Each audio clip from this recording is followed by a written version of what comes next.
اس میں رہیں گے۔ دونوں فریقوں یعنی کافر و مومن کی مثال ایسی ہے جیسے ایک اندھا بہرا ہو اور ایک دیکھتا سنتا۔ بھلا دونوں کا حال یکساں ہو سکتا ہے؟ پھر تم سوچتے کیوں نہیں؟ اور ہم نے نوح کو ان کی قوم کی طرف بھیجا تو انہوں نے ان سے کہا کہ میں تم کو کھول کھول کر ڈر سنانے اور یہ پیغام پہنچانے آیا ہوں کہ اللہ کے سوا کسی کی عبادت نہ کرو، مجھے تمہاری نسبت دردناک عذاب کا خوف ہے۔ تو ان کی قوم کے سردار جو کافر تھے کہنے لگے کہ ہم تم کو اپنے ہی جیسا ایک آدمی دیکھتے ہیں اور یہ بھی دیکھتے ہیں کہ تمہارے پیراؤ وہی لوگ ہوئے ہیں جو ہم میں ادنا درجے کے ہیں، اور وہ بھی سطحی رائے سے، اور ہم تم میں اپنے اوپر کسی طرح کی فضیلت نہیں دیکھتے بلکہ تمہیں جھوٹا خیال کرتے ہیں۔ فرمایا کہ اے قوم دیکھو تو، اگر میں اپنے پروردگار کی طرف سے دلیل روشن رکھتا ہوں اور اس نے مجھے اپنے ہاں سے رحمت بخشی ہو جس کی حقیقت تم سے پوشیدہ ہو گئی ہے، تو کیا ہم اس کے لیے تمہیں مجبور کر سکتے ہیں جبکہ تم اس سے ناخوش ہو؟ اور اے قوم، میں اس نصیحت کے بدلے تم سے مال و زر کا مطالبہ تو نہیں کرتا، میرا صلہ تو اللہ کے ذمے ہے، اور جو لوگ ایمان لائے ہیں میں ان کو نکالنے والا بھی نہیں ہوں، وہ تو اپنے پروردگار سے ملنے والے ہیں، لیکن میں دیکھتا ہوں کہ تم لوگ نادانی کر رہے ہو۔ اے میری قوم، اگر میں ان کو نکال دوں تو اللہ کی گرفت سے بچانے کے لیے کون میری مدد کر سکتا ہے؟ بھلا تم غور کیوں نہیں کرتے؟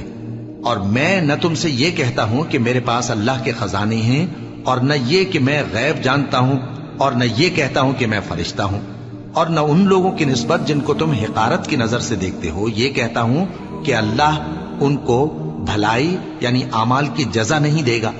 جو ان کے دلوں میں ہے اسے اللہ خوب جانتا ہے، اگر میں ایسا کہوں تو بے انصافوں میں ہو جاؤں۔ انہوں نے کہا کہ نوح، تم نے ہم سے جھگڑا تو کیا اور جھگڑا بھی بہت کیا، اب اگر تم سچے ہو تو جس چیز سے ہمیں ڈراتے ہو وہ ہم پر لا نازل کرو۔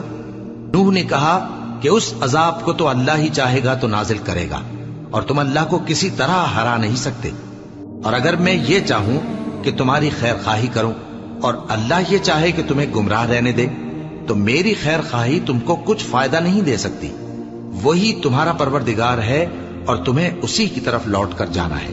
کیا یہ لوگ کہتے ہیں کہ اس پیغمبر نے قرآن اپنے دل سے بنا لیا ہے؟ کہہ دو کہ اگر میں نے دل سے بنا لیا ہے تو میرے گناہ کا وبال مجھ پر، اور جو گناہ تم کرتے ہو اس سے میں بری الذمہ ہوں۔ اور نوح کی طرف وحی کی گئی کہ تمہاری قوم میں جو لوگ ایمان لا چکے ان کے سوا اور کوئی ایمان نہیں لائے گا، تو جو کام یہ کر رہے ہیں ان کی وجہ سے غم نہ کھاؤ، اور ایک کشتی ہمارے حکم سے ہمارے سامنے بناؤ، اور جو لوگ ظالم ہیں ان کے بارے میں مجھ سے کچھ نہ کہنا، کیونکہ وہ ضرور غرق کر دیے جائیں گے۔ اور نوح نے کشتی بنانا شروع کر دی، اور جب ان کی قوم کے سردار ان کے پاس سے گزرتے تو ان سے تمسخر کرتے۔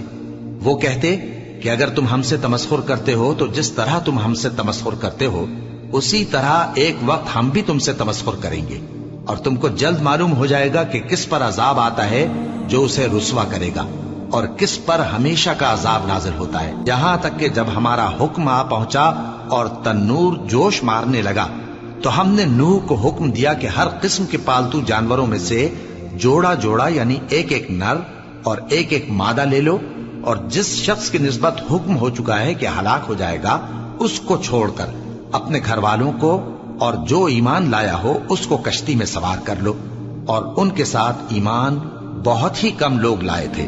نوح نے کہا کہ اللہ کا نام لے کر کہ اسی کے کرم سے اس کا چلنا اور ٹھہرنا ہے، اس میں سوار ہو جاؤ، بے شک میرا پروردگار بخشنے والا ہے، مہربان ہے۔ اور وہ ان کو لے کر طوفان کی لہروں میں چلنے لگی، لہریں کیا تھیں گویا پہاڑ تھے۔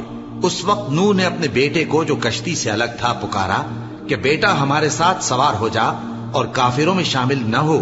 اس نے کہا کہ میں ابھی پہاڑ سے جا لگوں گا، وہ مجھے پانی سے بچا لے گا۔ فرمایا کہ آج اللہ کے عذاب سے کوئی بچانے والا نہیں اور نہ کوئی بچ سکتا ہے مگر وہی جس پر اللہ رحم کرے۔ اتنے میں دونوں کے درمیان لہر حائل ہو گئی اور وہ ڈوب کر رہ گیا، اور حکم دیا گیا کہ اے زمین اپنا پانی نگل جا اور اے آسمان تھم جا، اور پانی خشک ہو گیا اور کام تمام کر دیا گیا، اور کشتی کوہ جودی پر جا ٹھہری، اور کہہ دیا گیا کہ بے انصاف لوگوں پر لعنت۔ اور نوح نے اپنے پروردگار کو پکارا اور کہا کہ پروردگار، میرا بیٹا بھی میرے گھر والوں میں ہے، تو اس کو بھی نجات دے، تیرا وعدہ سچا ہے اور تو بہترین حاکم ہے۔ اللہ نے فرمایا کہ اے نوح، وہ تیرے گھر والوں میں نہیں ہے، وہ تو سراسر بدعمل ہے، تو جس چیز کی تم کو حقیقت معلوم نہیں اس کے بارے میں مجھ سے درخواست ہی نہ کرو، اور میں تم کو نصیحت کرتا ہوں کہ نادان نہ بنو۔ نوح نے کہا پروردگار، میں تجھ سے پناہ مانگتا ہوں کہ ایسی چیز کی تجھ سے درخواست کروں جس کی حقیقت مجھے معلوم نہیں، اور اگر تو مجھے نہیں بخشے گا اور مجھ پر رحم نہیں فرمائے گا تو میں تباہ ہو جاؤں گا۔ حکم ہوا کہ نوح ہماری طرف سے سلامتی اور برکتوں کے ساتھ جو تم پر اور تمہارے ساتھ کی جماعتوں پر نازل کی گئی ہیں اتر آؤ، اور کچھ اور جماعتیں ہوں گی جن کو ہم دنیا کے فوائد سے بہرہ مند کریں گے، پھر ان کو ہماری طرف سے عذاب علیم پہنچے گا۔ یہ حالات غیب کی خبروں میں سے ہیں جو ہم تمہاری طرف بھیجتے ہیں، اور اس سے پہلے نہ تم ہی ان کو جانتے تھے اور نہ تمہاری قوم ہی ان سے واقف تھی، تو صبر کرو کہ انجام پرہیزگاروں ہی کا بھلا ہے۔ اور ہم نے قوم عاد کی طرف ان کے بھائی ہود کو بھیجا، انہوں نے کہا اے میری قوم، اللہ ہی کی عبادت کرو، اس کے سوا تمہارا کوئی معبود نہیں، تم شرک کر کے اللہ پر محض بہتان باندھتے ہو۔ میری قوم، میں اس واعظ و نصیحت کا تم سے کچھ صلہ نہیں مانگتا، میرا صلہ تو اس کے ذمے ہے جس نے مجھے پیدا کیا، بھلا تم سمجھتے کیوں نہیں؟ اور اے قوم، اپنے پروردگار سے بخشش مانگو، پھر اس کے آگے توبہ کرو، وہ تم پر آسمان سے موسلا دھار بارش برسائے گا اور تمہاری طاقت پر طاقت بڑھائے گا، اور دیکھو گناہگار بن کر روگردانی نہ کرو۔ وہ بولے ہود، تم ہمارے پاس کوئی دلیل ظاہر نہیں لائے، اور ہم صرف تمہارے کہنے سے نہ اپنے معبودوں کو چھوڑنے والے ہیں اور نہ تم پر ایمان لانے والے ہیں، ہم تو یہ سمجھتے ہیں کہ ہمارے کسی معبود نے تمہیں تکلیف پہنچا کر دیوانہ کر دیا ہے۔ انہوں نے کہا کہ میں اللہ کو گواہ کرتا ہوں اور تم بھی گواہ رہو کہ جن کو تم اللہ کا شریک بناتے ہو میں ان سے بیزار ہوں، یعنی جن کی اللہ کے سوا عبادت کرتے ہو، تو تم سب مل کر میرے بارے میں جو تدبیر کرنی چاہو کر لو اور مجھے مہلت نہ دو۔ میں اللہ پر جو میرا اور تمہارا سب کا پروردگار ہے بھروسہ رکھتا ہوں، زمین پر جو چلنے پھرنے والا ہے وہ اللہ کے قبضہ قدرت میں ہے، بے شک میرا پروردگار سیدھے رستے پر ہے۔ اب اگر تم روگردانی کرو گے تو جو پیغام میرے ذریعے تمہاری طرف بھیجا گیا ہے وہ میں نے تمہیں پہنچا دیا ہے، اور میرا پروردگار تمہاری جگہ اور لوگوں کو لا بسائے گا، اور تم اللہ کا کچھ بھی نہیں بگاڑ سکو گے۔ میرا پروردگار تو ہر چیز پر نگہبان ہے۔ اور جب ہمارا حکم عذاب آ پہنچا تو ہم نے ہود کو اور جو لوگ ان کے ساتھ ایمان لائے تھے ان کو اپنی مہربانی سے بچا لیا اور انہیں عذاب شدید سے نجات دی۔ یہ وہی قوم عاد ہے جس نے اللہ کی نشانیوں سے انکار کیا اور اس کے پیغمبروں کی نافرمانی کی اور ہر سرکش و متکبر کا کہا مانا، اور اس دنیا میں بھی لعنت ان کے پیچھے لگی رہی اور قیامت کے دن بھی لگی رہے گی۔ دیکھو قوم عاد نے اپنے پروردگار سے کفر کیا، اور سن رکھو قوم عاد پر پھٹکار ہے جو ہود کی قوم تھی۔ اور قوم سمود کی طرف ان کے بھائی صالح کو بھیجا تو انہوں نے کہا اے قوم، اللہ ہی کی عبادت کرو، اس کے سوا تمہارا کوئی معبود نہیں، اسی نے تم کو زمین سے پیدا کیا اور اس میں آباد کیا، تو اس سے مغفرت مانگو اور اس کے آگے توبہ کرو، بے شک میرا پروردگار نزدیک بھی ہے اور دعا کا قبول کرنے والا بھی ہے۔ انہوں نے کہا کہ صالح، اس سے پہلے ہم تم سے کئی طرح کی امیدیں رکھتے تھے، اب وہ منقطع ہو گئی، کیا تم ہم کو ان چیزوں سے منع کرتے ہو جن کو ہمارے بزرگ پوجتے آئے ہیں، اور جس بات کی طرف تم ہمیں بلاتے ہو اس کی طرف سے ہم بڑے بھاری شک میں ہیں۔ صالح نے کہا اے میری قوم، بھلا دیکھو تو اگر میں اپنے پروردگار کی طرف سے کھلی دلیل پر ہوں اور اس نے مجھے اپنے ہاتھ سے نبوت کی نعمت بخشی ہو، تو اگر میں اللہ کی نافرمانی کروں تو اس کے سامنے میری کون مدد کرے گا؟ تم تو کفر کی باتوں سے میرا نقصان ہی کرتے ہو۔ اور یہ بھی کہا کہ اے قوم، یہ اللہ کی اونٹنی تمہارے لیے ایک نشانی یعنی معجزہ ہے، تو اس کو چھوڑ دو کہ اللہ کی زمین میں جہاں چاہے چرتی پھرے، اور اس کو کسی طرح کی تکلیف نہ دینا ورنہ تمہیں جلد عذاب آ پکڑے گا۔ مگر انہوں نے اس کو کاٹ ڈالا تو صالح نے کہا کہ اپنے گھروں میں 3 دن اور فائدے اٹھا لو، یہ وعدہ ہے کہ جھوٹا نہ ہوگا۔ پس جب ہمارا حکم آ گیا تو ہم نے صالح کو اور جو لوگ ان کے ساتھ ایمان لائے تھے ان کو اپنی مہربانی سے بچا لیا اور اس دن کی رسوائی سے محفوظ رکھا، بے شک تمہارا پروردگار طاقتور ہے، زبردست ہے۔ اور جن لوگوں نے ظلم کیا تھا ان کو چنگھاڑ کی صورت میں عذاب نے آ پکڑا تو وہ اپنے گھروں میں اوندھے پڑے رہ گئے، گویا کبھی ان میں بسے ہی نہ تھے۔ سن رکھو کہ قوم سمود نے اپنے پروردگار سے کفر کیا، اور سن رکھو قوم سمود پر پھٹکار ہے۔ اور ہمارے فرشتے ابراہیم کے پاس بشارت لے کر آئے تو سلام کہا، انہوں نے بھی جواب میں سلام کہا۔ ابھی کچھ وقفہ نہیں ہوا تھا کہ ابراہیم ایک بھنا ہوا بچڑا لے آئے۔ پھر جب دیکھا کہ ان کے ہاتھ کھانے کی طرف نہیں بڑھتے، یعنی وہ کھانا نہیں کھاتے، تو ان کو اجنبی سمجھ کر دل میں خوف کیا۔ فرشتوں نے کہا کہ خوف نہ کیجیے، ہم قوم لوط کی طرف ان کے ہلاک کرنے کو بھیجے گئے ہیں۔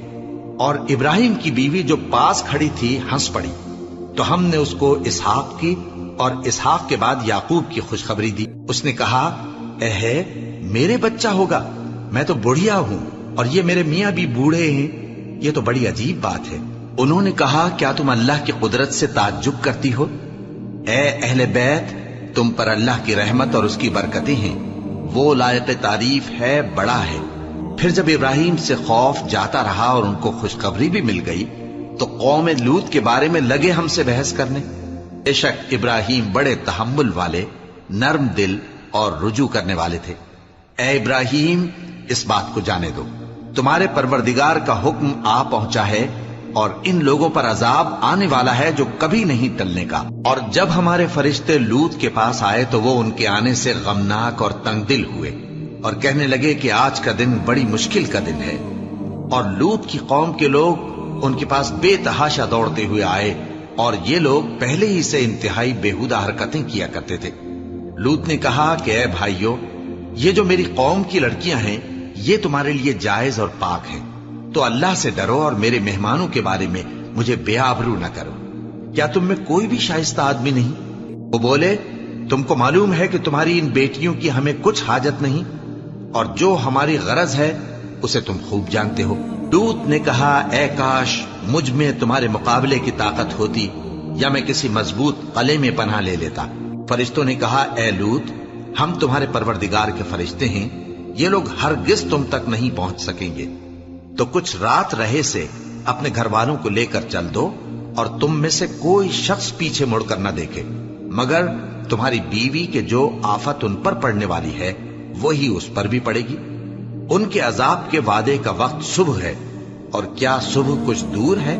پھر جب ہمارا حکم آیا ہم نے اس بستی کو الٹ کر نیچے اوپر کر دیا اور ان پر پتھر کی تہ بتہ کنکریاں برسائیں جن پر تمہارے پروردگار کے ہاں سے نشان کیے ہوئے تھے، اور وہ بستی ان ظالموں سے کچھ دور نہیں۔ اور مدین کی طرف ان کے بھائی شعیب کو بھیجا تو انہوں نے کہا کہ اے قوم، اللہ ہی کی عبادت کرو کہ اس کے سوا تمہارا کوئی معبود نہیں، اور ناپ اور تول میں کمی نہ کیا کرو، میں تو تم کو آسودہ حال دیکھتا ہوں، اور اگر تم ایمان نہ لاؤ گے تو مجھے تمہارے بارے میں ایک ایسے دن کے عذاب کا خوف ہے جو تم کو گھیر کر رہے گا۔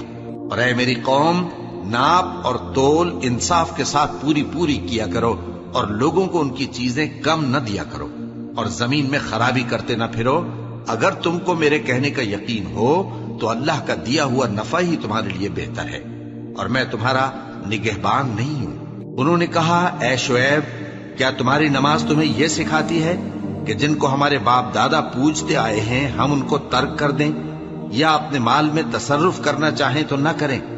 تم تو بڑے نرم دل اور بڑے سیدھے ہو۔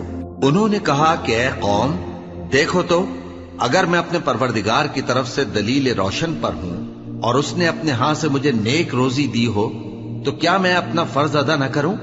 اور میں نہیں چاہتا کہ جس بات سے میں تمہیں منع کروں خود اس کو کرنے لگوں۔ میں تو جہاں تک مجھ سے ہو سکے تمہارے معاملات کی اصلاح چاہتا ہوں، اور اس بارے میں مجھے توفیق کا ملنا اللہ ہی کے فضل سے ہے۔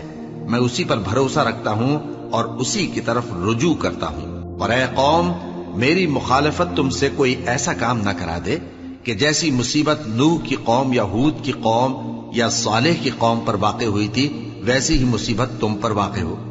اور لوط کی قوم کا زمانہ تو تم سے کچھ دور نہیں، اور اپنے پروردگار سے بخشش مانگو اور اس کے آگے توبہ کرو، بے شک میرا پروردگار بڑا مہربان ہے، بہت محبت کرنے والا ہے۔ انہوں نے کہا کہ شعیب، تمہاری بہت سی باتیں ہماری سمجھ میں نہیں آتی، اور ہم دیکھتے ہیں کہ تم ہم میں کمزور بھی ہو، اور اگر تمہارے بھائی بند نہ ہوتے تو ہم تم کو سنسار کر دیتے، اور تم ہم پر کسی طرح بھی غالب نہیں ہو۔ انہوں نے کہا کہ اے قوم، کیا میرے بھائی بندوں کا دباؤ تم پر اللہ سے زیادہ ہے؟ اور اس کو تم نے پیٹھ پیچھے ڈال رکھا ہے۔ میرا پروردگار تو تمہارے سب اعمال کا احاطہ کیے ہوئے ہے۔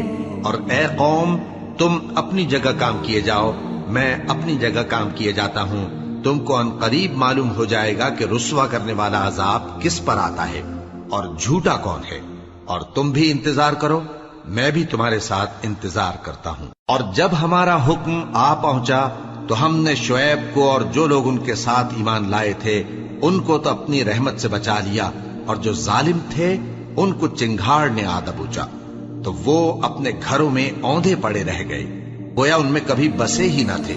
سن رکھو کہ مدین پر ویسی ہی پھٹکار ہے جیسی سمود پر پھٹکار تھی۔ اور ہم نے موسیٰ کو اپنی نشانیاں اور دلیل روشن دے کر بھیجا فرعون اور اس کے سرداروں کی طرف، تو وہ فرعون ہی کے حکم پر چلتے رہے، حالانکہ فرعون کا حکم درست نہیں تھا۔ وہ قیامت کے دن اپنی قوم کے آگے آگے چلے گا، پھر ان کو دوزخ میں جا اتارے گا، اور جس مقام پر وہ اتارے جائیں گے وہ برا ہے۔ اور اس جہان میں بھی لعنت ان کے پیچھے لگا دی گئی، اور قیامت کے دن بھی پیچھے لگی رہے گی۔ جو انعام ان کو ملا ہے برا ہے۔ یہ پرانی بستیوں کے تھوڑے سے حالات ہیں جو ہم تم سے بیان کرتے ہیں، ان میں سے بعض تو باقی ہیں اور بعض تہس نہس ہو گئیں۔ اور ہم نے ان لوگوں پر ظلم نہیں کیا بلکہ انہوں نے خود اپنے اوپر ظلم کیا۔ غرض جب تمہارے پروردگار کا حکم آ پہنچا تو جن معبودوں کو وہ اللہ کے سوا پکارا کرتے تھے وہ ان کے کچھ بھی کام نہ آئے، اور بربادی کے سوا انہیں اور کچھ نہ دے سکے۔ اور تمہارا پروردگار جب نافرمان بستیوں کو پکڑا کرتا ہے تو اس کی پکڑ اسی طرح کی ہوتی ہے، بے شک اس کی پکڑ دکھ دینے والی سخت ہے۔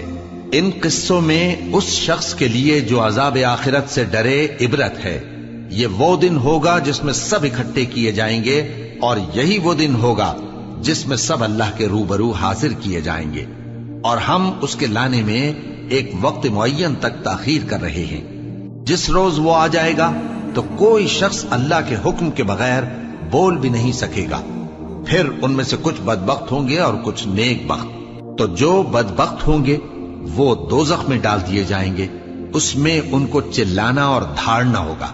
جب تک آسمان و زمین ہیں وہ اسی میں رہیں گے مگر جتنا تمہارا پروردگار چاہے۔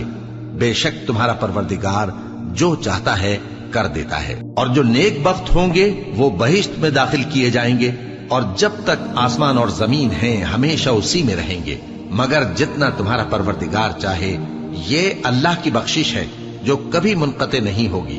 تو یہ لوگ جو غیر اللہ کی پرستش کرتے ہیں اس سے تم شک میں نہ پڑنا۔ یہ اسی طرح پرستش کرتے ہیں جس طرح پہلے سے ان کے باپ دادا پرستش کرتے آئے ہیں، اور ہم ان کو ان کا حصہ پورا پورا بغیر کچھ کم کیے دینے والے ہیں۔ اور ہم نے موسیٰ کو کتاب دی تو اس میں اختلاف کیا گیا، اور اگر تمہارے پروردگار کی طرف سے ایک بات پہلے نہ ہو چکی ہوتی تو ان میں فیصلہ کر دیا جاتا، اور وہ تو اس کی طرف سے بڑے بھاری شک میں پڑے ہوئے ہیں۔ اور تمہارا پروردگار ان سب کو قیامت کے دن ان کے اعمال کا پورا پورا بدلہ دے گا۔ بے شک جو عمل یہ کرتے ہیں وہ اس سے واقف ہے۔ سو اے پیغمبر، جیسا تم کو حکم ہوتا ہے اس پر تم اور جو لوگ تمہارے ساتھ تائب ہوئے ہیں قائم رہو، اور حد سے تجاوز نہ کرنا، وہ تمہارے سب اعمال کو دیکھ رہا ہے۔ اور مسلمانوں، جو لوگ ظالم ہیں ان کی طرف مائل نہ ہونا، نہیں تو تمہیں بھی دوزخ کی آگ آ لپٹے گی، اور اللہ کے سوا تمہارے کوئی دوست نہیں ہوں گے، پھر تمہیں کوئی مدد بھی نہ ملے گی۔ اور دن کے دونوں سروں یعنی صبح اور شام کے اوقات میں اور رات کی چند ساعتوں میں نماز پڑھا کرو، کچھ شک نہیں کہ نیکیاں گناہوں کو دور کر دیتی ہیں۔ یہ ان کے لیے نصیحت ہے جو نصیحت قبول کرنے والے ہیں۔ اور صبر کیے رہو کہ اللہ نیکوکاروں کا اجر ضائع نہیں کرتا۔ تو جو امتیں تم سے پہلے گزر چکی ہیں ان میں ایسے ہوش مند کیوں نہ ہوئے جو ملک میں خرابی کرنے سے روکتے؟ ہاں، ایسے تھوڑے سے تھے جن کو ہم نے ان میں سے نجات بخشی، اور جو ظالم تھے وہ انہی باتوں کے پیچھے لگے رہے جن میں عیش و آرام تھا، اور وہ گناہوں میں ڈوبے ہوئے تھے۔ اور تمہارا پروردگار ایسا نہیں ہے کہ بستیوں کو جبکہ وہاں کے باشندے نیکوکار ہوں از راہ ظلم تباہ کر دے، اور اگر تمہارا پروردگار چاہتا تو تمام لوگوں کو ایک ہی جماعت کر دیتا، اور وہ برابر اختلاف کرتے رہیں گے، مگر جن پر تمہارا پروردگار رحم فرمائے، اور اسی لیے اس نے ان کو پیدا کیا ہے، اور تمہارے پروردگار کا قول پورا ہو گیا کہ میں دوزخ کو جنوں اور انسانوں سب سے بھر دوں گا۔ اور اے نبی اور پیغمبروں کے وہ سب حالات جو ہم تم سے بیان کرتے ہیں، ان سے ہم تمہارے دل کو جمائے رکھتے ہیں، اور ان حالات میں تمہارے پاس حق پہنچ گیا، اور یہ مومنوں کے لیے نصیحت اور عبرت ہے۔ اور جو لوگ ایمان نہیں لائے ان سے کہہ دو کہ تم اپنی جگہ عمل کیے جاؤ، ہم اپنی جگہ عمل کیے جاتے ہیں، اور نتیجہ اعمال کا تم بھی انتظار کرو، ہم بھی انتظار کرتے ہیں۔ اور آسمانوں اور زمین کی چھپی چیزوں کا علم اللہ ہی کو ہے، اور تمام معاملات اسی کی طرف رجوع کیے جائیں گے، تو اسی کی عبادت کرو اور اسی پر بھروسہ رکھو، اور جو کچھ تم لوگ کر رہے ہو تمہارا پروردگار اس سے بے خبر نہیں۔